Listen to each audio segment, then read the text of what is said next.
Could the cities get a new theater unlike any other?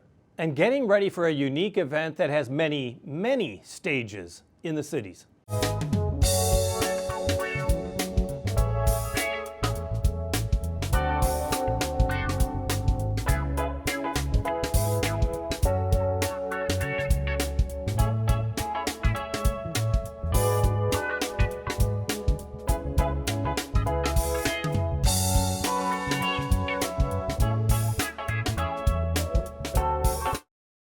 There is an old theater in the cities, a movie house that showed its last film in 1958.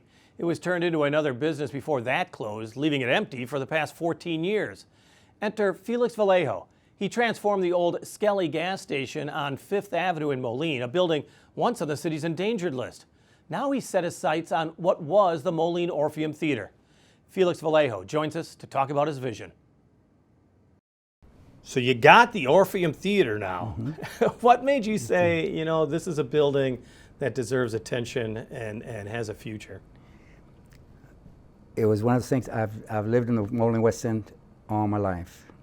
So when it first come for sale, I went through it and I thought this would make a great event center, gathering place for the community.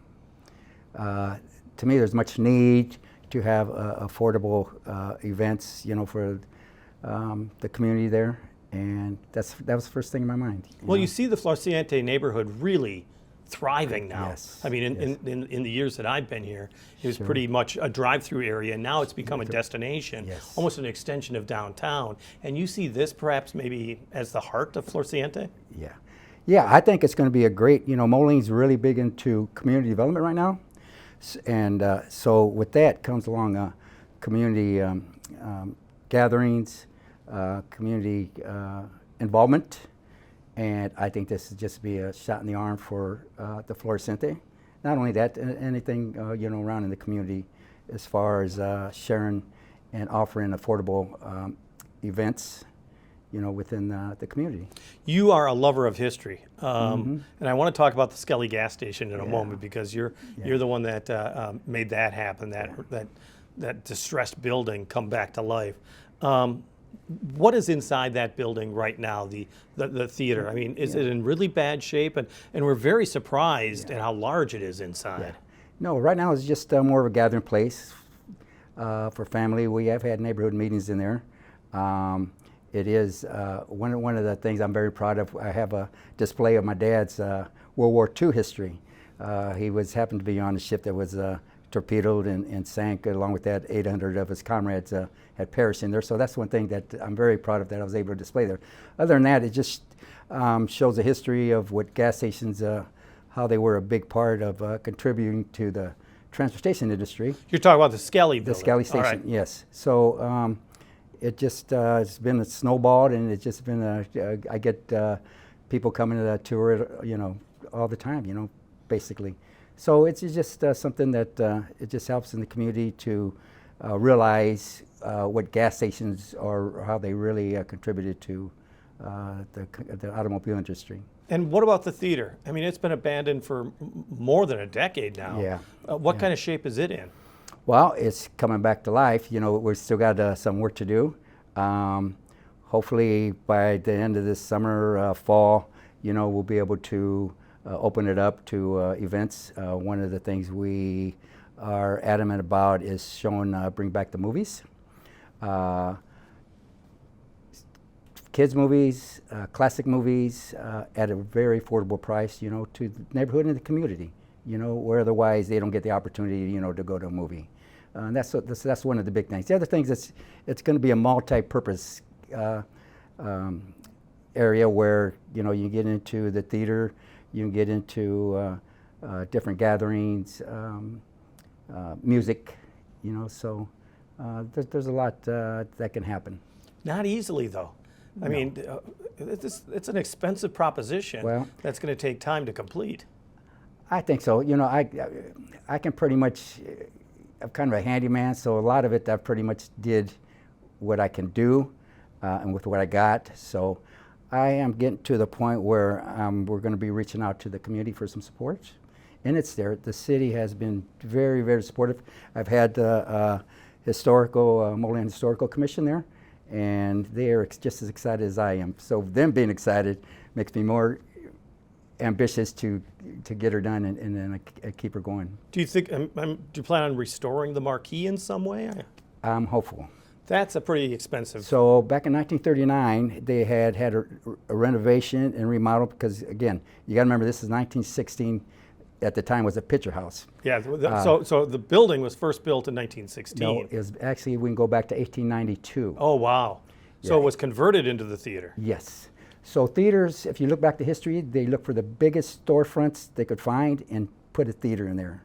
So this was, prior to that, was a streetcar barn. You know, if you think about streetcars in the middle of the road there, back in the 1890s, 1900s, and then it was a livery stable, believe it or not, for horses. Yeah. And then up to 1916, that's when it became a theater.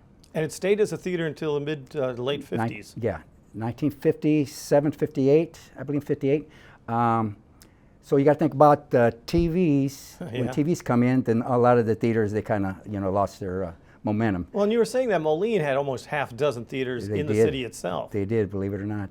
You know, probably remember the Paradise, LeClaire, they had a Mirror Theater, Avery Theater. There's a lot of theaters here. Yeah. But that's the only entertainment people had at that time. You know, it was a theater.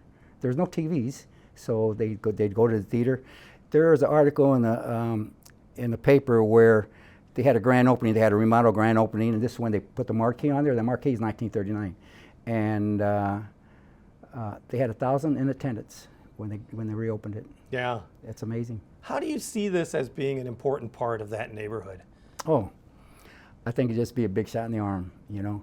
I am in collaboration with the Fluorescente Association. We do a lot of work down there, you know, hold different events. They have a lot of resources for different people down there, you know. Same with the Palomares organization. And with their help, yeah, it's going to be good. Nowadays, you know, I was born and raised down there, so I think about, you know, running around there and knowing everybody, knowing all the kids down there, and everybody knew everybody. It's a little bit different now, you know. So hopefully we can bring that back, you know, to get people back together and be able to enjoy everybody. What I think is interesting about this particular project is you're really invested more than one way. Oh, yeah. It's not only monetary; it's personal to you. Yeah. Call it a labor of love, but call it whatever you want. But you know, growing up there all life, sometimes you got to think about why are you where you're at, and you know who you are. You know, and a lot of it is through obviously our upbringing, through our parents. You know, could have been better, but a lot of it's through your community. Your community's got a lot to do with who you are. I honestly believe that. You know, so and living in the city of Moline has just been. You look at your kids and your grandkids, you know, and them growing up in that area, you know, and they're all productive citizens, and what more can you ask for? And a lot of it's got to do with your community. Well, in the last 10, 15 years, we've seen great changes in Fluorescente neighborhood. Great investments and a great pride in its Hispanic background. I mean, you certainly feel like you need to contribute to that. Oh, yeah. And you already have in some ways. Right. No, and you're right. You know, I feel when you get older, you know, you think about where you come from and what you can do. You know, I'm just blessed that I have the resources and some of the knowledge to do some of the work I do. You know, renovating. So, no, I feel that strongly now, because the city has, you know, growing up, the city has. One of my first jobs was with the city. You know, when I was 15 years old, they had a summer program with Bethany Home. And I think you think back, you know, sometimes and think, wow, that helped me, you know, grow and see some of the needs as far as working, you know, in the process, you know. So, lead me through what you're going to have to do to get this building up to the standard that you want. I mean, It's an awful lot of work, and I'd assume you need volunteers, you need extra hands. And I think, I honestly believe the support is there, you know, especially with having different programs, you know, to make it affordable for other people. I honestly believe the support is there through the community. We're pretty much there. A lot of it's got to be the marquee, and one of the big projects that we need to do now is the heating and air conditioning. And I'm hoping to get some support from community. We're going to be starting a fundraising campaign here, and so hopefully, I think it's out there. Plus, the city's been very welcoming, so I think they'll be there also. Well, you toured the building before you bought it. Oh yeah. So it's got good bones, I assume. It's got great bones, believe it or not. So how much restoration has to be done on the inside? Pretty much, a wall's got to be put up, a separation wall. The flooring, it's all cement flooring. At one time, the reason it held 600 seats, it had an incline and it went throughout the whole building. So somewhere along the line, they leveled it off with cement, so, which is good. For now, we don't have to worry about it, having to do that. But no, there's just some work. And then again, as far as the heating and air and the marquee, that's probably about it. And you say you kind of want to make it as much a community center as possible. When do you think it'll be fully open? I'm thinking probably, I was hoping the end of the summer, fall. We've been at it a year and a half now. So if you look at, ever look at, like on YouTube, restorations of theaters, a lot of time and money, but a lot of times, they're grand theaters, where but and the ceilings and the chandeliers and all the extras. But this is not that. It was a storefront at one time, and they saw a vision in it, and it was probably, one of the biggest entertainment venues in the city. Well, and as you said, I mean, the city is very supportive. Floreciente neighborhood, I'm sure, is very supportive. What have you heard from people who have either heard that you're renovating it or have been inside to enjoy it? They're very excited, very excited. And they like the idea of offering it to the less fortunate. I think that's one of the main things, Do you see this almost as a legacy for you? No, I never thought about that. I just thought about something, if I can just pass on to people to give, that would be great, pay it forward, I think that'd be good. Because you think about it, you got to give back, and everybody does, one way or another. People do, so giving back, I think that's a big thing. Preservationist and historian Felix Vallejo. In a moment, the event that takes up several stages. But first, here are some of the other events that may be worth your time thanks to Visit Quad Cities. Check out the things to do this week in the Quad Cities. Seniors get in for free at the Figge Art Museum on August 7th. Then, on August 8th, you can catch the Quad Cities River Bandits in action at Modern Woodland Park. Next, sip and shop at the Village of East Davenport Wine Walk. Then, you can get ready to attend the Rust Belt Americana Antique Swap and Auction, organized by Rob Wolf from American Pickers. Finally, head to Skeleton Key Art and Antiques for the 2025 Rock Island Artists Market. For more events like these, check out our events calendar at visitquadcities.com. Alternating Currents is the South by Southwest version, set in the cities. What started as a summer concert in LeClaire Park has now grown into a music, film, art, and comedy festival that has venues in Davenport, Bettendorf, and Rock Island. Alternating Currents is coming up next weekend, August 14th through the 17th, and joining us is one of the organizers, Alisha Espey from the Downtown Davenport Partnership.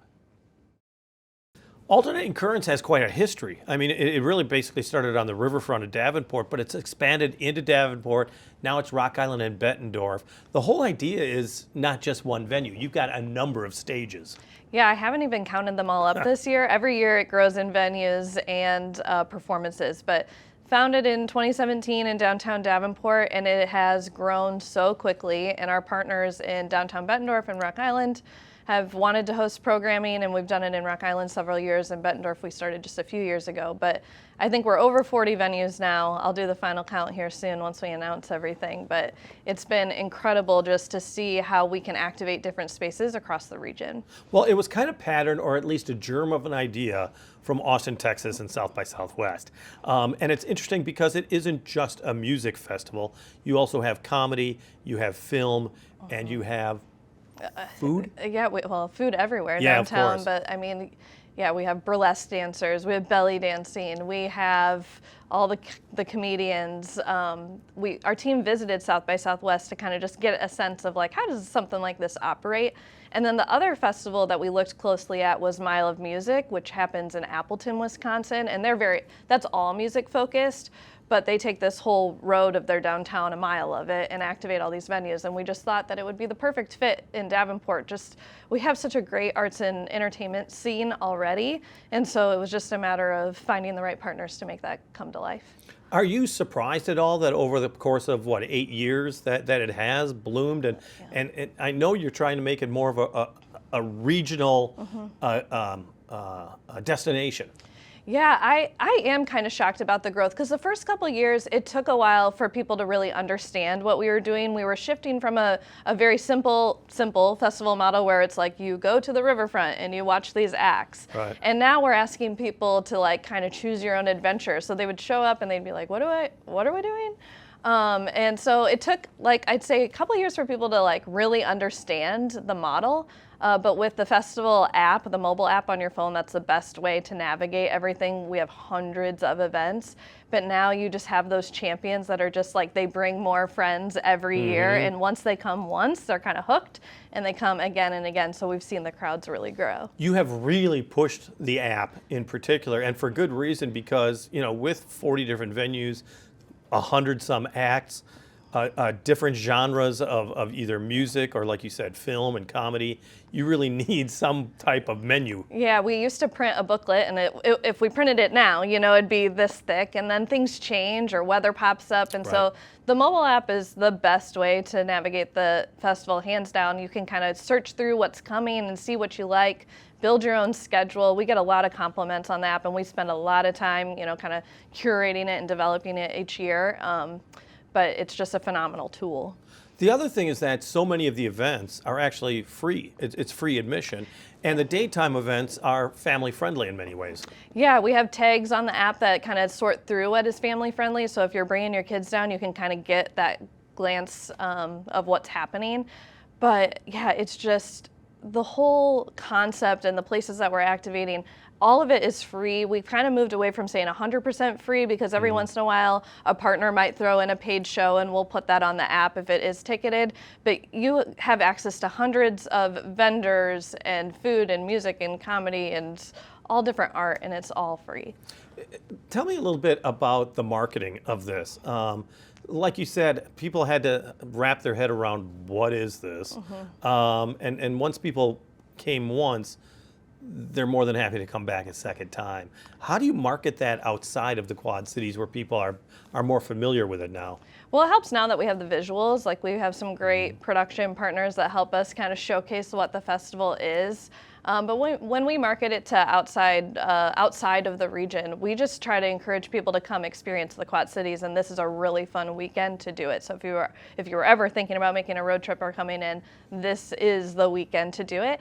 And it's not overwhelming. Yeah, we have crowds, but because we have so many different venues and overlapping events, it's, I have some people that say oh, I think this is not really for me. This is for the cool kids or, younger people. And I say, no, it's really for everybody. I mean, the intention is that we book a really wide range of genres and put acts in all different places that there is something for everyone, and you should feel comfortable coming down and exploring whatever spaces that you want to come see. Well, and I'm just going to mention the Davenport spaces is that you've got the last picture houses where your films are being shown.